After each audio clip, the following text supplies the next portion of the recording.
بسم اللہ الرحمن الرحیم۔ کسان دوستو، آپ کا ڈاکٹر نعیم آپ کی خدمت میں حاضر ہے۔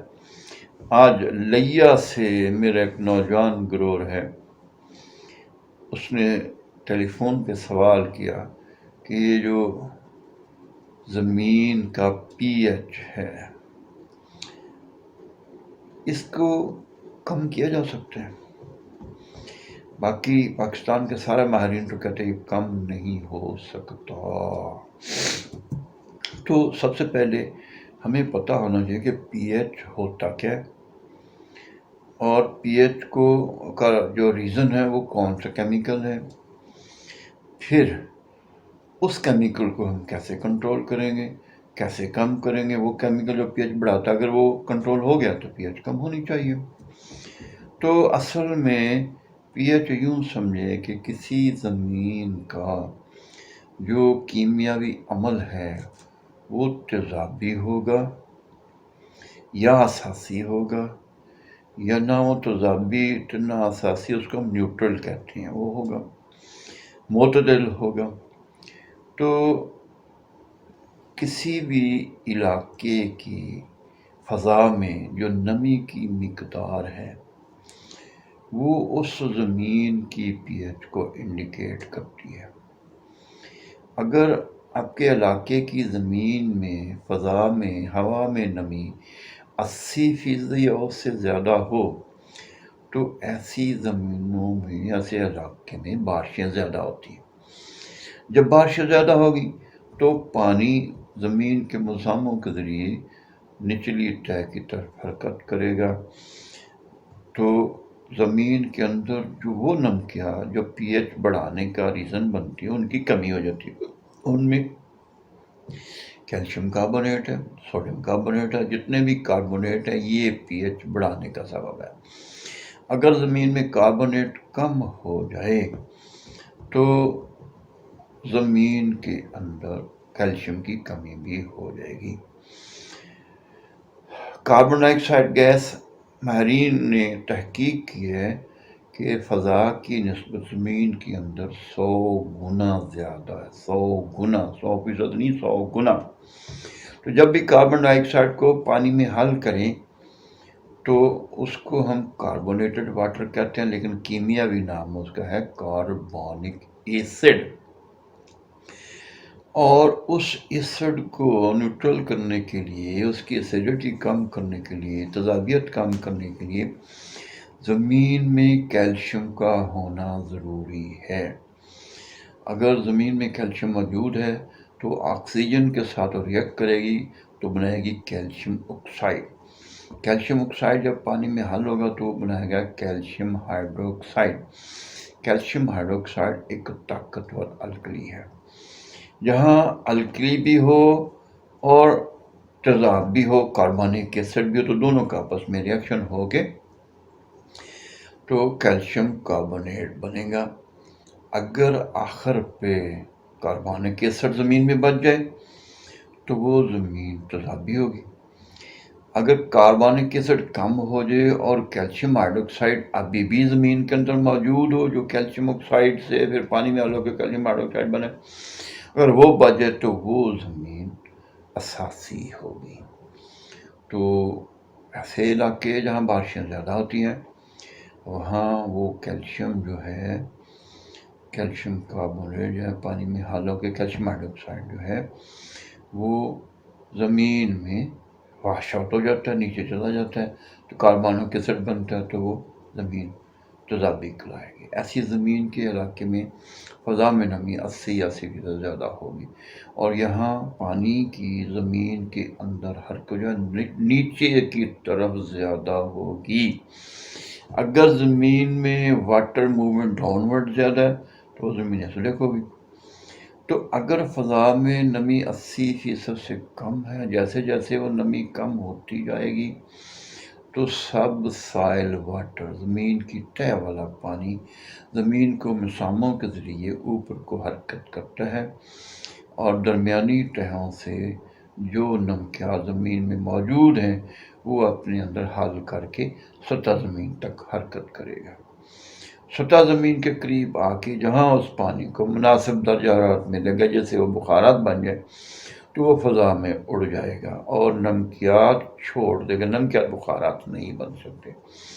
اگر لویسٹ ٹیمپریچر ہے، جیسے دسمبر جنوری میں ہوتا ہے، تو وہ پانی بالکل سطح زمین کے اوپر آ کے اڑے گا اور سطح کے زمین کے اوپر ہی نمکیات چھوڑے گا۔ اسی وجہ سے وٹوں پہ، ڈھیلوں پہ، زمینوں میں ہمیں وہ سردیوں میں کلر شور نظر آتا ہے، کیلشیم کاربونیٹ نظر آتا ہے، سوڈیم کاربونیٹ کالا کلر، یہ چٹا کلر۔ بابے کہا کرتے تھے کہ سردیوں میں کلر بھولتا ہے، ہمیں اس وقت تو نہیں پتا تھا، اب سمجھ آئی ہے۔ تو جیسے جیسے فضا میں گرمی بڑھے گی تو اسی لحاظ سے وہ جو پانی نیچے سے اوپر کو آ رہا ہے جلدی بخارات میں تبدیل ہو جائے گا اور سطح زمین سے پہنچنے سے پہلے بخارات میں تبدیل ہو جائے گا۔ کہیں وہ 2 انچ پہ بخارات بن کے اٹھ جائے گا، کہیں 6 پہ، کہیں 8 پہ، 10 پہ، 12 پہ، 14 پہ، 18 پہ، 20 پہ، 22 پہ، 24 پہ۔ میں نے ایک فیلڈ وزٹ کیا سٹرس کا، وہ ٹیلا تھا زمین، یہ 38 یہ ہے برے والا تحصیل ہے، تو 38 چک ہے ڈلن بنگلے کے ساتھ۔ ہر مہینے 2-4 پودے ایکڑ سے مر جائیں کنوں کے۔ وہ فارمر نے مجھے بلایا کہ جی یہ ہمیں بتائیں گے کیا ہے۔ میں نے پودوں کا معائنہ کیا تو مجھے اندازہ ہوا کہ اس زمین میں کچھ 4 فٹ کی گہرائی کے اوپر کلر شور کی ایک تہہ بن چکی ہے، وہ 1.5 فٹ موٹائی ہوگی اس کی۔ جو پودا اس کلر شور کی تہہ کو ٹچ کرتے ہیں تو وہ کلر شور اس پودے کے جسم سے پانی کھینچ لیتا ہے، ڈی ہائیڈریشن ہو جاتی ہے اور پودا مر جاتا ہے۔ تو اس زمیندار نے، وہ بہت زیادہ پڑھا لکھا تھا، کسی جرنیل کا بیٹا تھا، کہ میں نہیں مانتا، میں نے ورلڈ اوور پوری دنیا کے جتنے بھی نیٹ ہے اس پہ رابطہ کر کے مجھے یہاں کوئی چیز یہ نہیں مجھے ملی۔ تو میرا سوال تھا کہ کیا ان میں سے کوئی پاکستان کے سائل کی اسٹڈی بھی تھی؟ انہوں نے کہا نہیں۔ تو میں نہیں مانتا، میں کہا ہم ایسا کرتے ہیں 2-4 جگہ پہ کھڈے لگاتے ہیں، پٹس لگاتے ہیں، اگر وہ طے آ گئی تو میں سچا، نہیں تو آپ ٹھیک ہے۔ لیکن میں نہیں مانتا، میں نے اپنی فیس لی اور گھر کو آ گیا۔ 2 سال کے بعد اس کے باغ میں سے پکی سڑک بنی، اور پکی سڑک بنانے کے لیے مٹی ڈالی گئی، اس کی زمین دونوں طرف سے اکھاڑ کے ایکسیویٹر نے اٹھائی اور 4 فٹ سے زیادہ گہرے گڑے تھے۔ وہ طے واضح ہوگی۔ اب وہ پریشان تھا، بار بار مجھے بلا رہا ہے کہ مجھے بتاؤ کہ میں یہ طے تو واقعی وہ ایکسپوز ہو گیا، میں نہیں سمجھتا تھا، آپ کو کیسے پتا تھا؟ تو میں نے بتایا کہ بھائی میری ساری اسٹڈی پاکستان کے زمینوں کی ہے، پاکستان کے ویدر کی ہے، پاکستان کے فصل و باغات کی ہے، تو مجھے ٹائم دو۔ میں نے کہا میں اب تو فیس دگنی لوں گا، میں دوں گا کرتا، میں فیس دوں گا، مجھے ٹائم دو۔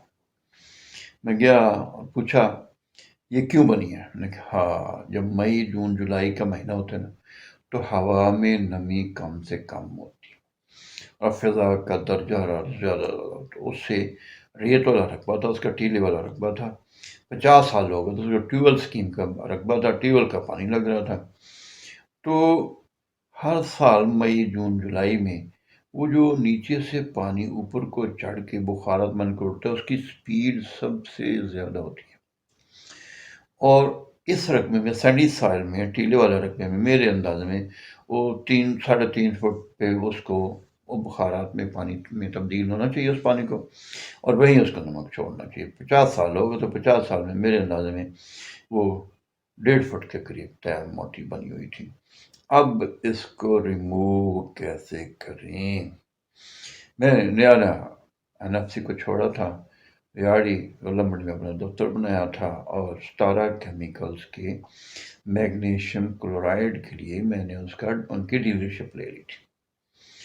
میں نے اس کو کہا ہم ایسا کرتے ہیں، ٹرائل کرتے ہیں، 8 بیگ، 10 بیگ، 12، 14، 16، 4 ایکڑ پہ 4 ٹرائل کرتے ہیں، 2 بیگ فی ایکڑ کے فرق سے، تو جس پہ رزلٹ فٹ آ گیا وہ تیری زمین کا فارمولہ ہے۔ وہ مان گیا، میں نے 4 ایکڑوں پہ 7 اس کے 10 بیگ